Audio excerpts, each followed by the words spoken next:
Magsimula tayo sa isang tanong na parang simple lang pero baka hindi pala. Sino ba talaga ang bumuhay kay Jesus mula sa mga patay? Oo. Kasi hawak natin ngayon ang isang bunto ng mga source, mga sipe mula sa Aklat ng Mga Gawa, sa sulat sa mga taga-Roma at iga pa. At ang misyon natin ngayon ay himayin ang mga to para malaman hindi lang kung sino, kundi bakit mahalaga ang sagot sa tanong na yan. Tama yan. Kasi based dito sa mga talata, ang muling pagkakabuhay ay higit pa sa isang milagro, no? Parang isa siyang legal na deklarasyon na may malaking epekto para sa atin. Sige, simulan na nating himayin to. Magandang panimula yan. Kasi ang unang-unang mapapansin mo talaga sa mga source mo ay yung pagiging consistent. Mula sa sermon ni Pedro sa mga gawa hanggang sa mga sulat ni Pablo, may isang parirala na paulit-ulit mong mababasa. Ano yon? Binuhay siya ng Diyos mula sa mga patay. Hindi sinasabing bumangon si Jesus sa sarili niyang kapangyarihan, kundi laging may ibang kumilos para sa kanya. Oo nga, no. Parang may sinasadyang diin sa detalyeng iyon. Tama, at hindi lang isa o dalawang beses sa Gawa 2.32 sabi ni Pedro, ang Jesus na ito'y muling binuhay ng Diyos. Oo. Tapos inulit niya sa Gawa 5.30, ang Diyos ng ating mga ninuno ang muling bumuhay kay Jesus. Ayan na naman. Pati si Pablo sa Galatia 1.1, sa pinakaunang bati pa lang niya, sabi niya apostol siya na pinili, hindi ng tao, kundi sa pamamagitan ni Hesukristo at ng Diyos Ama na siyang bumuhay sa kanya mula sa mga patay. So bakit ganito ka-consistent? Bakit hindi na lang sabihing nabuhay siyang muli? Ano ang pinagkaiba? 'Di ba? Dito na natin kailangang sumisid ng mas malalim sa teolohiya na nasa mga talata mo. Kasi yung detalyeng yun ang pundasyon ng lahat. Okay. Ang pagdidiin na ang Diyos Ama ang bumuhay kay Jesus ay nagpapakita ng isang mahalagang katotohanan tungkol sa pagkatao ni Jesus. Hindi ito palabas lang. Totoong-totoo na siya ay naging tao. At bilang tao, kailangan niyang dumaan sa isang proseso. Anong proseso? Yung muling pagkabuhay ay hindi lang basta pagpapakita ng kapangyarihan, ito ay isang hatol, kumbaga isang opisyal na deklarasyon mula sa Ama na si Jesus ay matuwid, walang kasalanan at perpektong tumupad sa kautusan. Dito na nagiging mas interesante. Kasi ang iisipin ng marami, siguro kasama na ako doon, ay syempre, Diyos siya, kaya natural lang na kaya niyang buhayin ang sarili niya. Yun ang akala. Pero ang sinasabi mo, based sa mga source na ito, hindi siya otomatikong nangyayari dahil ang Diyos siya. Resulta siya ng kanyang pagiging perpektong tao. Eksakto. At diyan napapasok yung konsepto ng huling Adan na binabanggit sa mga tala mo. Okay. Isipin mo na lang na parang isang high-stakes na pagsubok. Yung unang Adan, bilang tao, binigyan ng isang kautusan, huwag mong kakainin. Ang paraan para manalo laban sa kamatayan ay yung perpektong pagsunod. Pero bumagsak siya. Oo, alam natin ang nangyari, bumagsak siya. So itong huling Adan, si Jesus, pumasok sa parehong arena bilang isang ganap na tao para harapin ang parehong pagsubok. At ang mahalaga dito, hindi niya ginamit yung pagka-Diyos niya bilang cheat code para malampasan yung hirap. Kinailangan niyang tuparin ang buong kautusan, mula simula hanggang wakas, nang walang kahit isang pagkakamali. Teka, para maging malinaw lang, sinasabi ba ng sources mo na kung ginamit ni Jesus yung pagka-Diyos niya para tulungan yung sarili niya bilang tao, halimbawa, para hindi matukso, Oo. madadaya yung proseso at hindi na magiging valid yung muling pagkabuhay bilang patunay ng katuwiran? Sa isang banda, oo, yung validation, yung pagpapatunay, mawawalan ng bigat. Parang isang atleta na gumamit ng steroids para manalo. Diba? Hindi tunay yung pagkapanalo niya. Oo nga. Ang muling pagkabuhay yung tropeo ni Jesus na nagpapatunay na nanalo siya ng patas. Ayon sa mga patakaran na itinakda para sa sangkatauhan. Ito yung deklarasyon ng Ama bilang hukom na ang isang ito ay matuwid. Ang kamatayan ay walang karapatan sa kanya. Okay, ang ganda ng analogy niyan. So parang isang legal na proseso ang nangyari. Ang kabayaran ng kasalanan ay kamatayan, dahil walang kasalanan si Jesus, walang legal na basehan para manatili siyang patay. Tama. Pero teka, hindi ba't may mga talata rin tulad ng sa Juan 10 kung saan sinabi mismo ni Jesus na May kapangyarihan akong ibigay ang aking buhay at may kapangyarihan akong bawiin itong muli. Paano natin ipagkakasundong yun sa ideya na ang Ama ang eksklusibong bumuhay sa Kanya? Nagkukontrahan ba sila? Magandang tanong yan, kasi yan ang madalas na nakakalito. Pero hindi sila nagkokontrahan. Ang sagot ay nasa pagkakaisa ng Trinity. Ah, okay. Isipin mo, si Jesus bilang anak, kusang loob na isinuko ang kanyang buhay, pero ginawa niya yun bilang pagsunod sa plano ng Ama. Okay. Yung sinasabi niya sa Juan 10, hindi yun pagsuway, kundi pagpapakita ng kanyang ganap na pakikiisa sa kalooban ng Ama.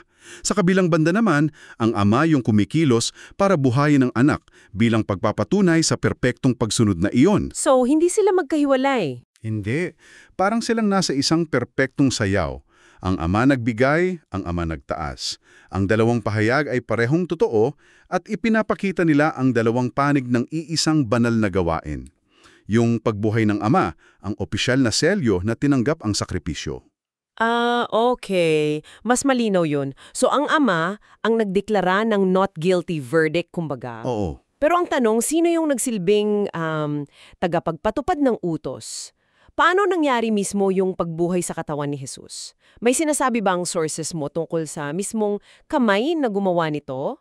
Meron.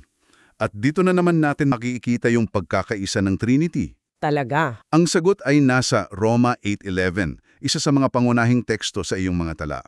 Sabi doon, at kung ang Espiritu niya ay yung bumuhay na muli kay Jesus, ay nananahan sa inyo. Okay. Siya nang bumuhay na muli kay Kristo Jesus mula sa mga patay, ay magdibigay buhay din sa inyong mga katawang may kamatayan sa pamamagitan ng kanyang Espiritu. So, malinaw yung ayos.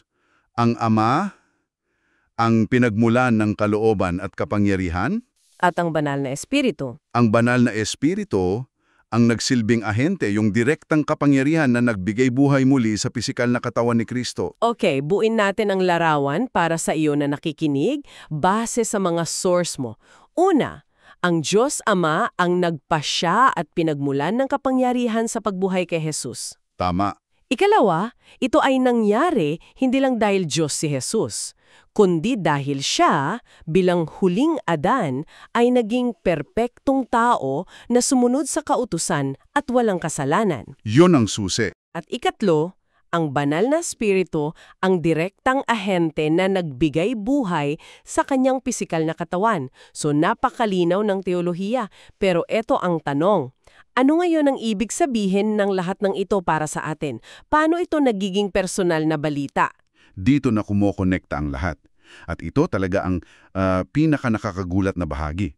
Kung babalikan natin yung kwento ni Adan, tayo bilang mga tao nasa parehong sitwasyon niya. Na hindi kayang daigin ang kamatayan? Oo, hindi natin kaya sa sarili nating lakas kasi lahat tayo nagkasala. Ngunit dahil sa dugo ni Kristo, may nagbago. Yung mga kasalanan natin ay natatakpan.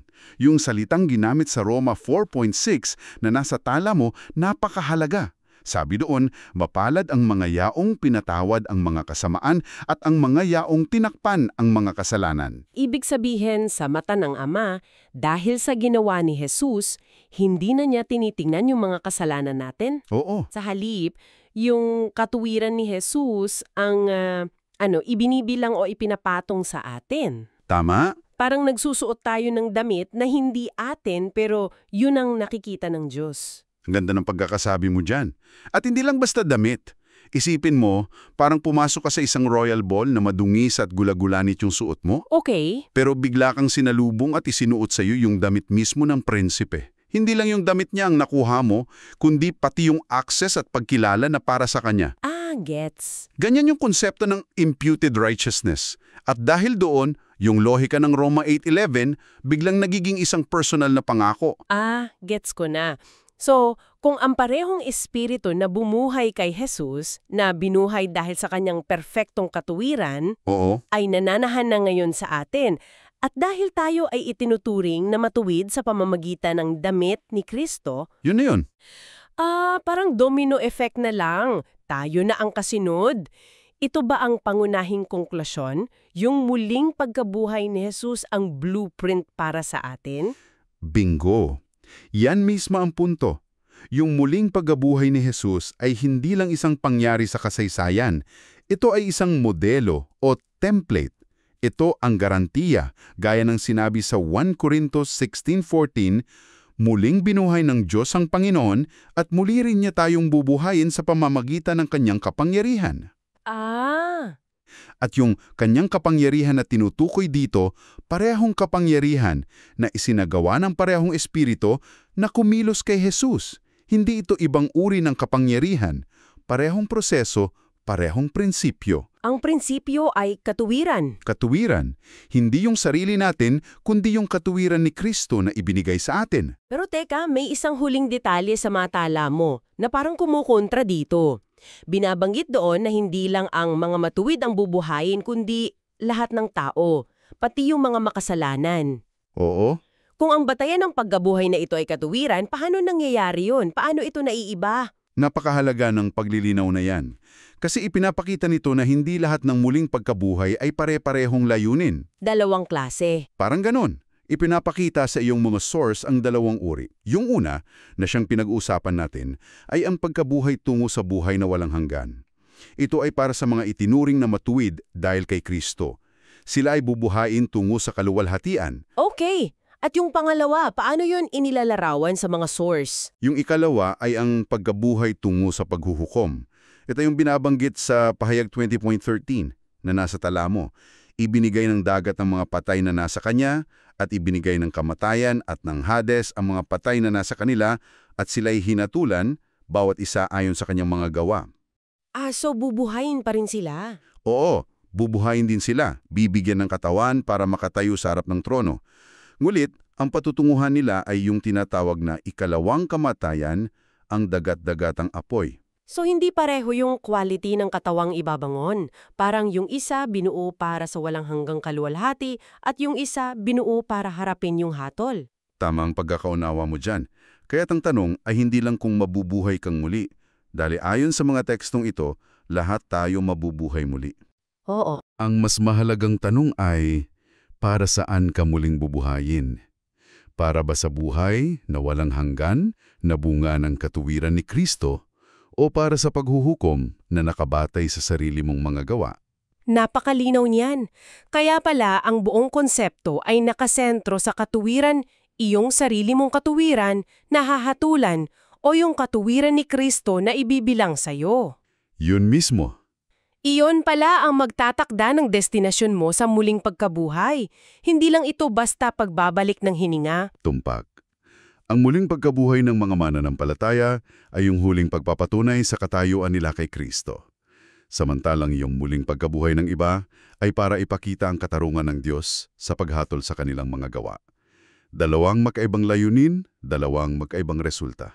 Kaya, pagkatapos nating suriin ang lahat ng ito, malinaw na ang muling pagkabuhay ayon sa iyong mga source ay hindi lang basta pagbabalik sa buhay. Hindi talaga. Ito ay isang deklarasyon ng katarungan at pagtanggap mula sa Ama na isinagawa ng Espiritu na nakabatay sa perpektong buhay ni Jesus.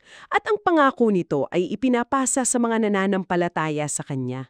Hindi ito magic trick, no? Kundi isang legal at theological na katotohanan. At ito siguro ang iiwan nating tanong para sa iyo na nakikinig. Kung ang muling pagbabahay ay hindi lang isang pangako para sa hinarap, kundi isang resibo o katibayan ng isang matuwid na katayuan na hawak mo na ngayon dahil kay Kristo, paano nito binabago ang paraan ng pamumuhay mo ngayon? Wow! Kung ang parehong espiritu na bumuhay sa Panginoon ay nananaan sa iyo, anong epekto niyan sa takot mo sa kamatayan, sa pag-asa mo sa hinaharap, at sa mga desisyon na gagawin mo bukas ng umaga? Hindi na ito tungkol sa pag-iipon ng puntos para maging karapat-dapat, kundi pamumuhay ayon sa isang tagumpay na natamo na. Para sa iyo.